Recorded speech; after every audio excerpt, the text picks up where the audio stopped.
Welcome to Next Level Gardening. I'm Brian. If this is your first time here and you're looking for an online gardening community that offers tips, tricks, and support to help take your garden to the next level, you're in the right place. If you've been here before, welcome back. While technically you can grow all tomatoes in a pot, some are a little bit better at it than others. I'm going to give you my picks as far as what I think are the best tomatoes for several different pot sizes, but I'd like to hear from you in the comments. If you grow tomatoes in containers and have some that you'd like to share as some of your best offerings, please put them in the comments below. The first thing you have to consider is the size of pot you're going to be using. Now, there are tomatoes that will do well in a small 1-gallon pot. Others might need a 2.5-gallon pot, and still others might need a 5-gallon pot. Just remember, the smaller the pot, the more it's going to need to be watered. And just because in theory, there is a tomato that will thrive in a 1-gallon pot, it will only do so with consistent moisture. So let's start off with some of the 1-gallon pot size tomato plants. The first one is Micro Tom, and it's probably the smallest tomato plant I've ever seen. It only grows to about 6 to 8 inches in height. But even in a gallon-sized pot, it can produce 30 to 50 tomatoes. They're smaller cherry-sized tomatoes, but 30 to 50 of them per plant. So if you have a small space, this could be a really great option for just simply the amount of space it doesn't take up. Now the next one is Tumbler, and it can take up 0 ground real estate because this is a great one for a hanging basket. So if you have just a regular hanging basket for any type of hanging plant, you can plant 3 of these in there and they will be really productive, and the fruit is not small. It's like 2-inch diameter fruits. So moving up a bit in size to like the 2 to 3 gallon size pot, my first choice for that would be Patio Princess. Now that's going to be about 1.5 to 2 feet tall, and it produces a bunch of 2 to 2.5 inch in diameter tomatoes.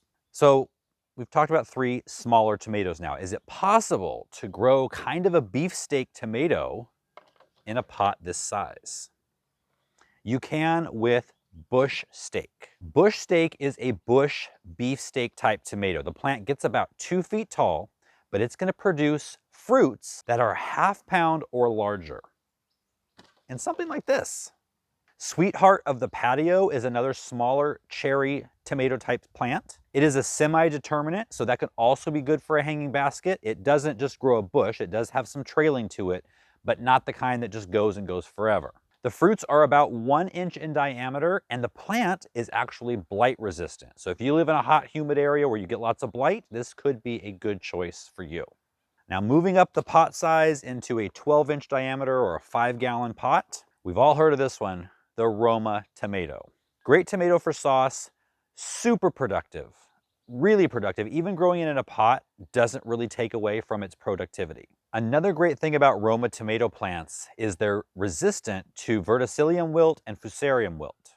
Glacier is a really good compact plant that produces tons of 1 to 2 inch diameter fruits. And as the name suggests, they do well in cooler climates. Now, out of my 2 favorite tomatoes, I have had good luck with one of them growing in a container and not so great luck with the other. Kellogg's Breakfast, which is my all-time favorite large tomato, I have not had good luck with it in pots. Let me know in the comments if you've grown it in a pot and it worked well for you, and then give me your secret. Sun Gold, on the other hand, I grew in a pot last year and it was amazing. It produced hundreds of tomatoes all year long. In fact, it only stopped producing last month when the hail and the cold weather just took it out completely.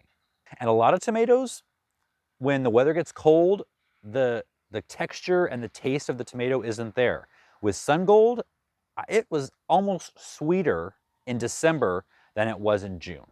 Now, if you have 10 to 15 gallon pots, you can almost try growing any type of tomato in those. They're just a really big size for a big root system, even for indeterminate tomato plants. Now, I'm going to get into this a little in just a second, but we need to make sure you know the difference between indeterminate and determinate. Now, determinate plants, like aroma, like a lot of these we've talked about, they are a bush type of tomato. They grow to a certain size, produce their fruit, and then they're finished. An indeterminate tomato, it's the vining type of tomato. It grows and grows and grows and produces and produces and produces until the winter weather comes and kills it. And then cherry tomatoes are somewhere in between. They can be a little more on the bush side. They can be a little more on the indeterminate vining side. It just depends on the variety. Now, I did a video last year on specifically growing tomatoes in containers. So I'm gonna link that video down below. I'll link it right up here. And any of these that pop up here, you can click it. It will open it in a new window, so you don't forget to go back, but you can still keep watching this one. I do wanna highlight just a few of the points that I made in that video, but I suggest you watch it because it's probably gonna make more sense seeing the whole thing together. So first of all, growing in containers, growing anything in containers, you're gonna have to deal with watering and fertilizing a little bit differently than you would in the ground or in raised beds. They are completely dependent on the water in that pot and for you to give it to them. They can't put their roots out and go looking for it. So they need to be checked, especially in the height of summer, daily. And you put your finger in 2 inches into the soil, and if you feel moisture, they're good. If you don't feel moisture, you need to water them. Fertilizer leaches much more quickly out of containers than it does out of the ground or raised beds. And so you really need to be on top of fertilizing them. The best way is half strength every single week. The second best way to do it is full strength every 2 weeks. As far as staking your tomatoes or supporting them, it's a little harder in a pot than it is in the ground. So on that video, I show you a few different ways. So for the determinate types, I take a tomato cage. You want to get a strong one. Some of them are so flimsy they fall apart before you get them to the car. Get a strong one. Turn it upside down, put the round ring, the biggest round ring, in the pot, and then take a zip tie and zip the points together on the top. Now you've got a sturdy base for that to start to grow through. You can tie it into that tomato cage as it grows. So that's for a determinate or a bush type. Now, if you have a cherry type of tomato, you might need something a little bit taller. So just get 2 of those strong tomato cages. And the first one goes upside down like we did. Put the next one right side up and feed those legs down into it and zip tie them to that first tomato cage. Now you've got something that's a little taller to be able to support a little bit more of that viney growth. Now for an indeterminate tomato, and for indeterminates, I prune mine to a single stem. I did a video just last week on growing more tomatoes in less space. I will link that down below and up here.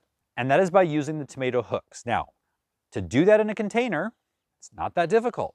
You just need 4 bamboo canes, branches, small pieces of wood, about 5 feet tall, 4 feet tall.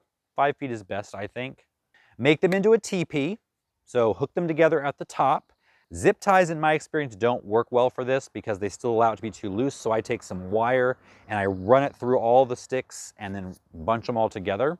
Then you take a landscape staple, put it in the ground at the base of the tomato, tie the string to it, run the string up to the top of that teepee where you will hook the hook onto that wire. And then every time your plant reaches the top of that teepee, you just unhook the hook, let out a little bit of string, and hook it back. And it will keep growing and keep growing until your cold weather comes to kill it. Watching that whole video is going to make a lot more sense than just the snippets I took out. I just wanted to give you some highlights. I also go over fertilizing, what I use and how I do it and everything.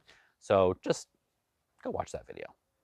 But I hope this video has given you some good ideas about growing tomatoes in containers. If it has, please consider giving the video a thumbs up, subscribe if you haven't already, share it with a gardening friend, and I'll see you next time.